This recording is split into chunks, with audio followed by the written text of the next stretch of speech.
আমাকে লাঠি দিয়ে মারছিল, তারপরে মাথায় যখন আঘাত করছিল আমি হাত দিয়ে আঘাতছিলাম, আমার হাতটা আঙুল টাঙ্গুল মানে ওরা আমাকে ওরা যা বলছিল মানে আমার মনে হয় আমি আমার মতো এরকম একজনকে দুজন মরে গেলে কিছু যায় আসে না, ওরা তোয়াক্কা করে না। ওরা যেভাবে সেনাবাহিনীর কাঁটাতারের ভেতরে এসে আমাকে যেভাবে মারতেছিল এবং ওটা তার মানে আমাকে মেরে ফেলে কিছু যায় আসবে না, ওরা ভয় পায় না। ওরা সরকার, সেনাবাহিনী, পুলিশ কাউকে ভয় পায় না। ওরা মাথা বাঁচানোর জন্য যতবারই আমি ঘুরেছি আমার মুখের ডান দিকে, নাকের মধ্যে, তারপর হাতে, আর তারপর ওরা যেটা করছিল একদল তো সামনে থেকে বাড়ি দিচ্ছে মাথায়, আরেকদল মানে এলোপাথারি লাঠির বাড়ি, আপনি বোঝেন, পেছন থেকে একটা দুইটা মেয়ে ছিল, ওরা পেছন থেকে আমাকে এলোপাথারি লাঠির বাড়ি দিচ্ছিল, ওরা সামনে থেকে দিচ্ছিল।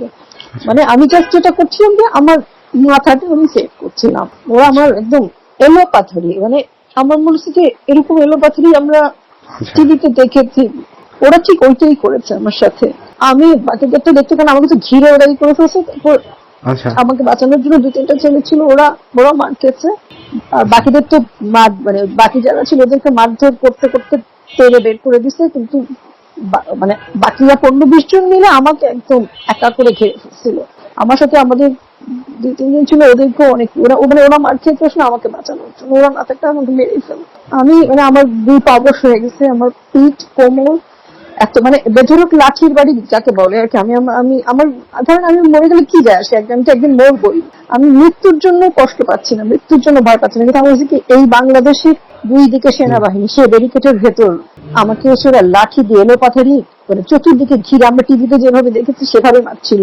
এবং আমি তারপর রাস্তা দিয়ে আমি যখন রাস্তা দিয়ে আমাকে ছেলেগুলো কোন রকম বের করছে রাস্তার মধ্যে, মানে রাস্তার মধ্যেও আমাকে মানে মারে, আমি বোঝাতে পারবো না, মানে আমরা ওদের আমরা কি দেশে থাকবো না, চলে যাবো আমরা।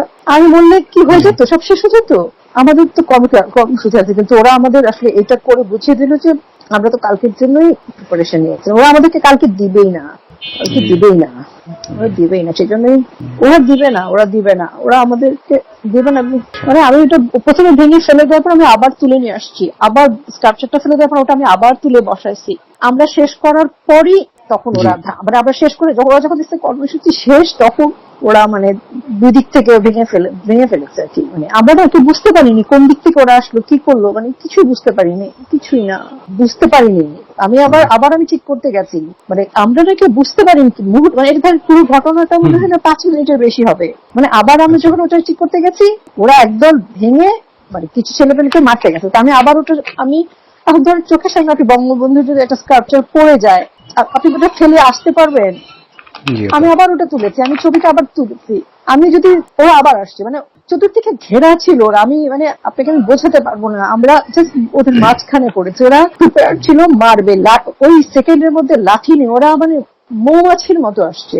আমরা সেনাবাহিনীকে দেখলাম তারা এত তৎপর, এত বেড়া দিল, এত কিছু দিল, টহল দিল,